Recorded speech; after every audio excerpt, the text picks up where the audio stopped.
Hello everyone, my name is Cherie. In this video, I'll be sharing with you what I watched in the month of September. In honor of National Hispanic Heritage Month, I've viewed many movies from Spanish-speaking countries. But first, let's talk about the series. Treme, Season 1 from 2010, shows the people of post-Katrina New Orleans struggling to rebuild their homes and preserve their culture. The Tunnel, Season 1 from 2013, follows a murder investigation by agents from both the UK and France. This is a remake of the Swedish series The Bridge. I enjoyed both series and would recommend each of them. I did struggle getting into Treme at first, but after a few episodes, I was hooked. 2012, Curse of the Ishtarbai is a no-budget supernatural thriller. It's the first feature from the country of Belize. The plot follows a group of students who escape quarantine in order to find a cure for the curse that has been unleashed on their village. This feels like an ambitious student film, helmed by enthusiastic filmmakers. You can tell all the actors were having a great time while shooting. Yeah, it was fun. Citizen Kane from 1941 is my favorite film of all time. I rewatched it along with 4 other favorites in preparation for my upcoming Top 5 Favorite Films of All Time video. The story is about a reporter tasked with unraveling the mystery behind billionaire Charles Foster Kane's final word, Rosebud. One thing I picked up on during this viewing that had totally gone over my head before was the scene where Leland admonishes Kane after he loses the governorship. Leland says, "You talk about the people as though you own them. You used to write a lot about the working man. He's turned into something called organized labor. You're not going to like that one bit." Prescient. Coco is a 2017 Pixar animation released by Disney. Aspiring musician Miguel, confronted with his family's ancestral ban on music, enters the land of the dead to find his great-great-grandfather, a legendary singer. I love this movie for its colors, for its depiction of Mexico's Day of the Dead celebrations, and for its heart. This is one of the films that makes me cry at the end, every time I watch it. Day Shift is a 2022 action comedy distributed by Netflix. In it, Jamie Foxx plays a dad trying to be reinstated into the vampire hunting union so he can pay for his daughter's tuition, dissolve his debts, and buy his daughter braces. Dave Franco plays his nervous sidekick, and Snoop Dogg kills as his old army buddy. This is enjoyable enough for a one-time watch. Dona Flor and Her Two Husbands from 1976 is one of the most successful Brazilian films of all time. Not technically a Hispanic film because Brazilians speak Portuguese, but one I've had on my list for a while and decided to finally get around to watching. The vibe is totally 70s, and it's rated a hard R for its subject matter and soft-core images. It's about a woman whose husband dies, so she remarries, but misses her first husband and calls back his spirit. This film isn't for me. The protagonist is rather passive, and I only started enjoying it during the final act. It was remade in 1982 as Kiss Me Goodbye, starring Sally Field, James Caan, and Jeff Bridges. 2014's East Side Sushi is an indie film shot in Oakland, California. It follows a Mexican mother who decides to ditch the fruit cart and work in the kitchen of a Japanese restaurant so she can provide a better future for her family. I love this movie so much I bought the DVD. When you watch it, I'm just assuming you will watch it because you have to, make sure you've eaten beforehand, or you have a big order of takeout from your favorite sushi bar. It's that good. The Emperor's New Groove came out in the year 2000 and is based on the Inca Empire that developed into what is now modern-day Peru. The story revolves around a spoiled teenage emperor named Cuzco, who on the eve of his 18th birthday is accidentally turned into a llama and must join forces with a peasant he previously insulted. Llama or Yama? I don't know. This was a cute Disney movie. Glad I saw it.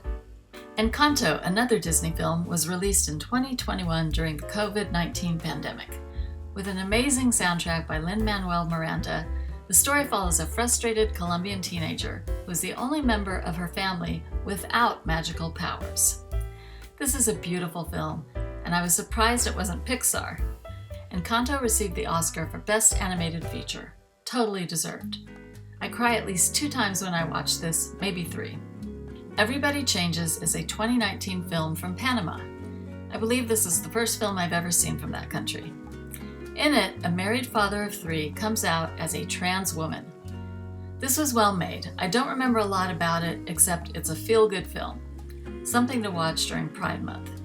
Ferdinand from 2017 follows a gentle pacifist bull who refuses to participate in bullfighting, but is forced into the arena by the world's greatest bullfighter. So I just added Disney Plus to my Hulu account, and this is the first film I watched on the platform. It's right up my alley, as I'm against animal cruelty. This one definitely deserves a rewatch. The Film Critic from 2013 is a co-production between Argentina and Chile. A prestigious film critic who has lost faith in the art form meets cute with a young woman whose tastes run opposite of his. I enjoyed the beginning of this film, but as it went along, it fell into all the rom-com tropes, and by the end I thought it was just meh. Friday Night Lights came out in 2004, and I kept hearing about it but never saw it until now. Here's the logline. A small turbulent town in Texas obsesses over their high school football team to an unhealthy degree. Yep, that about sums it up. I didn't like it. Not the football film for me. I'll take Will Smith's concussion over this one any night. God's Crooked Lines is a Spanish film from 2022, adapted from a 1979 novel of the same name. A private detective who claims to be suffering from paranoia checks into a psychiatric hospital to investigate another patient's mysterious death. Okay, this was amazing. I loved it. What storytelling, what acting. I saw it on Netflix, so do a search and see if it's still available. If it is, put it on your watch list, or better yet, start watching it immediately. You can thank me in the comments below. The Hospital is a 1971 film that I watched for 2 reasons. Number 1, it received an Oscar for Best Original Screenplay. Number 2, Dame Diana Rigg stars as the female lead opposite George C. Scott. What's it about? A hospital's chief of staff struggles to find meaning in his life during a spate of staff deaths.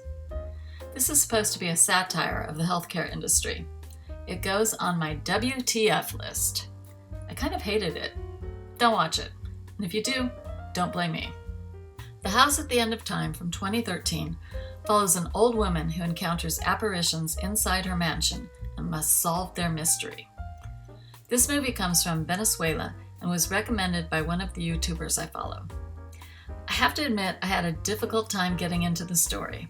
I actually started it on 3 separate occasions. Finally, I watched it all the way through and ended up being pleasantly surprised. I'm not sure if I'll ever rewatch it, but I'm glad I saw it. How to Get Over a Breakup hails from Peru and came out in 2018. A copywriter attempts to get over a painful breakup by writing a blog about the highs and lows of living life as a single woman. This is a perfectly acceptable rom-com. 2019 Knives Out follows a detective investigating the death of a wealthy patriarch. Canadian actor Christopher Plummer plays the deceased New England patriarch, English actor Daniel Craig plays the Southern gentleman sleuth, and Cuban actress Ana de Armas plays the Brazilian nurse who was with the deceased when he died. This is a fun murder mystery that flips genres halfway through. I can only hope that Benoit Blanc and Marta reteam for the 3rd installment in the trilogy. The Long Hot Summer from 1958 stars my favorite balsamic vinaigrette maker, Paul Newman, as a drifter with a sketchy past who brings a wealthy family's problems to a head. Orson Welles plays a family patriarch in this one. I thought The Long Hot Summer might have been sourced from a play, but it turns out the script was based on stories from 3 works by William Faulkner. I watched this about a month ago and just don't remember anything about it. Sorry. The Orphanage is a 2007 Spanish film that I recently purchased on DVD. The plot centers on Laura, who buys her childhood orphanage with plans to turn it into a home for disabled children. But during the housewarming, her adopted son goes missing. This is a supernatural horror film that floored me the first time I saw it. Definitely recommended for your Halloween watch list. Another Spanish film, The Platform from 2019. In a prison where inmates on high floors eat better than those below, one man tries to effect change so everyone gets enough. I loved this movie. Someone likened it to Snowpiercer, but vertical. To me, the vibes were similar to Squid Game meets The Menu. I highly recommend the platform. It's on Netflix. Now I'm craving panna cotta. 2022's Puss in Boots: The Last Wish is a DreamWorks animation. With only one life to live, Puss in Boots goes on a quest to find a magic wishing star to restore all 9 of his lives. I'd heard good things about this movie, which was the only reason I watched it. I'm glad I did. It's utterly charming. Raiders of the Lost Ark from 1981 is another of my favorite films of all time. Archaeologist and adventurer Indiana Jones is hired by the US government to find the Ark of the Covenant before the Nazis can obtain its awesome powers. This movie had such a huge impact on me when I was little. I think I saw it 10 times in the theater. It inspired my own action-adventure screenplay, Frankie Chase and the Mysterious Creatures. If you haven't seen this one, do yourself a favor and watch it. 2004's The Sea Inside tells the true story of a Spanish man's 30-year battle for the legal right to euthanasia after a diving accident left him a quadriplegic. Not a feel-good film. Javier Bardem does a great job as the main character, and the film won the Oscar for Best International Film. But this was the 3rd time I checked out the movie from my library, and the 1st time I watched it. One and done. Sealed Cargo from 2015 was Bolivian director Julia Vargas Weiss's 3rd and final feature. A police marshal and his crew transport a freight of toxic minerals by train to dump in another country, but are stopped along the way by local communities. The film looks like something from the 70s, which totally works for the important subject matter. Sealed Cargo criticizes the global waste trade, where third world countries are the dumping grounds for toxic first world trash. The film makes the viewer empathize with the people who just want land with clean water, unpolluted by chemicals. I really enjoyed this film and will probably watch it again. The Social Network was released in 2010 and is one of my favorite films of all time. As Harvard student Mark Zuckerberg creates the social networking site Facebook, he is sued by the twins who claimed he stole their idea and by the co-founder who was later squeezed out of the business. This took home Oscars for screenplay, score, and editing. Written by Aaron Sorkin, directed by David Fincher, who should have taken home the directing Oscar. I wish these two would team up again. You know, for the sequel. 1965's beloved The Sound of Music is another of my favorite films of all time. The musical follows a good-natured novitiate who is hired to care for the 7 children of a widowed Austrian captain during the rise of the Nazi regime. The Sound of Music received 5 Oscars, including one for Best Picture, and a WGA Award for Best Written American Musical. It's another that brings tears to my eyes at the end. A true masterpiece. Spirit of My Mother, released in 1999, is a co-production between Honduras and the US. In it, a woman journeys from Los Angeles to Honduras to honor her deceased mother, reacquaint herself with her culture, and forget her past with an American soldier. This is another I have a hard time remembering. It didn't leave much of an impression. Sunset Boulevard, released in 1950, is the final film on this list that is in my top 5 favorite films of all time.